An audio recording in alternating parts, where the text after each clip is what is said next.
So I woke up feeling lighter today. Not euphoric, not overly excited, just not blah. And it took me a minute to realize where, why I was feeling like that. And it's because I'm home alone. I don't have to go to work for 10 days. And so the not having to go to work for 10 days makes sense to me. But I didn't understand not feeling blah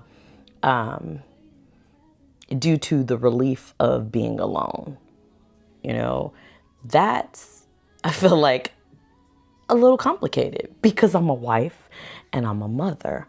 And so, how does that work? My kids are 30 and 18. So I've been a mother for a long time. I've also been married for 10 years.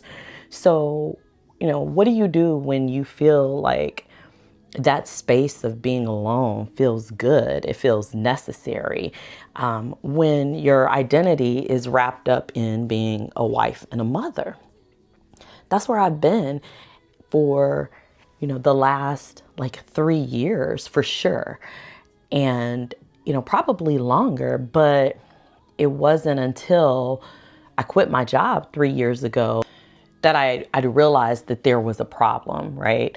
And I'd begun to try to take steps to correct it. So I thought that I was burnt out from the job, but then 6 months after leaving, I realized, okay, I'm burnt out of life.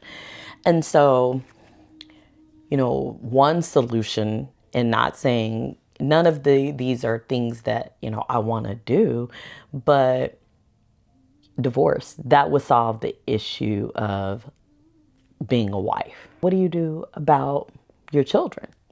I say divorce because, you can't control when your spouse is going to leave the earth, nor can you with your children. But what do? You don't divorce your children. Or do you? I don't know. Maybe people have. But neither one of these are like things that I'm wanting to do. It's just wanting space, space to breathe, space to think, space to be alone, space to just exhale and focus on me and what it is that I want. And that feeling has been so strong. Like my children, I told you they're 30 and 18. I had my daughter when I was 19, almost 20, and then my son wasn't born for almost 12 years. Throw in the fact that I'm the eldest of 3 children and I was raised by a single mother, and I had a lot of responsibility put on me. My husband and I joke with my daughter and one of our nieces, Jordan.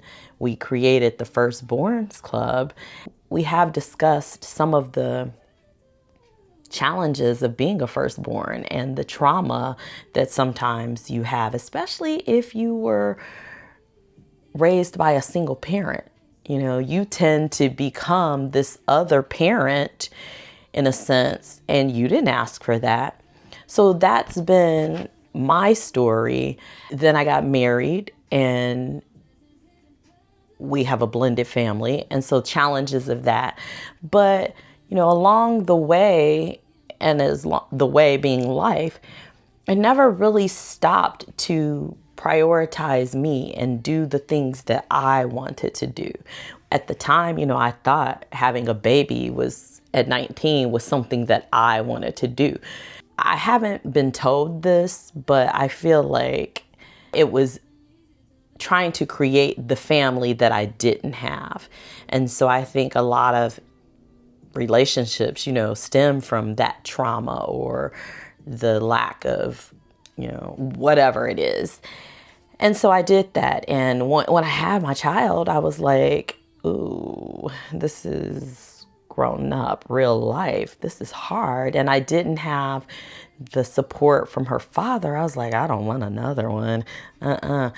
But being a woman, my biological clock was ticking, all of that. And so 11 years later, I had Evan. Again, not the best relationship. I married Evan's dad, and that was just a shit show. It was a lot. And we didn't even last for like a year. So, okay, now I'm a single mom of two. And, just when I have a child who's like kind of on her way to being more independent, I start over. And so it's like all of that happened. And then somewhere in the marriage, well, not somewhere early on, it's just been difficult to blend the family. And I'm going to say that we aren't the Brady Bunch. We aren't any of that. It's been difficult, and that's been life. And, I wish I could say it was easy. So what do? I don't know. I think for the last 3 years, I felt stuck. The Runaway Reset was born out of a trip that I took to Seattle. And I just wanted to pick up and move my life west. I just wanted to tap out and start over. And that didn't happen. But what did begin to happen was I began to just work on myself and continued to go the self-prioritization route. And it hasn't been easy. And even now, I'm like, all right, I still feel strongly about, just wanting my own time, wanting my own space.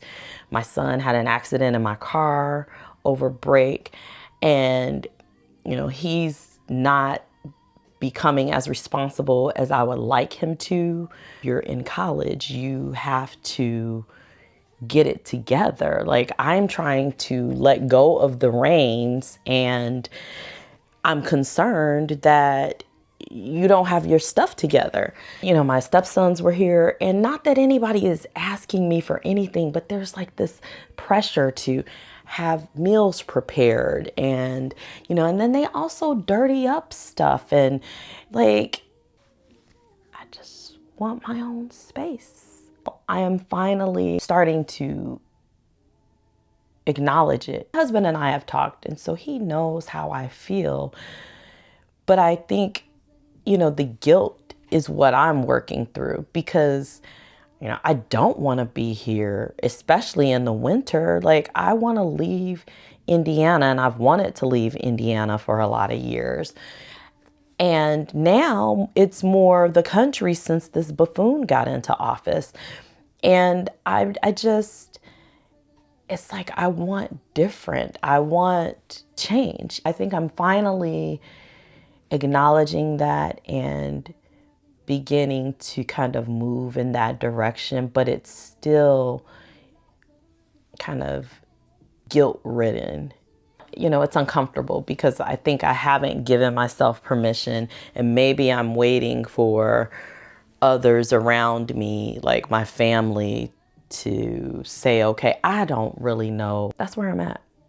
And I'm sure that there are others of you who feel like I feel. I mean, I know women who actually did leave and went to other continents and things. And, I don't know all the details. I would be interested to talk to them. But, how do you take an extended reset when you're a wife and a mother?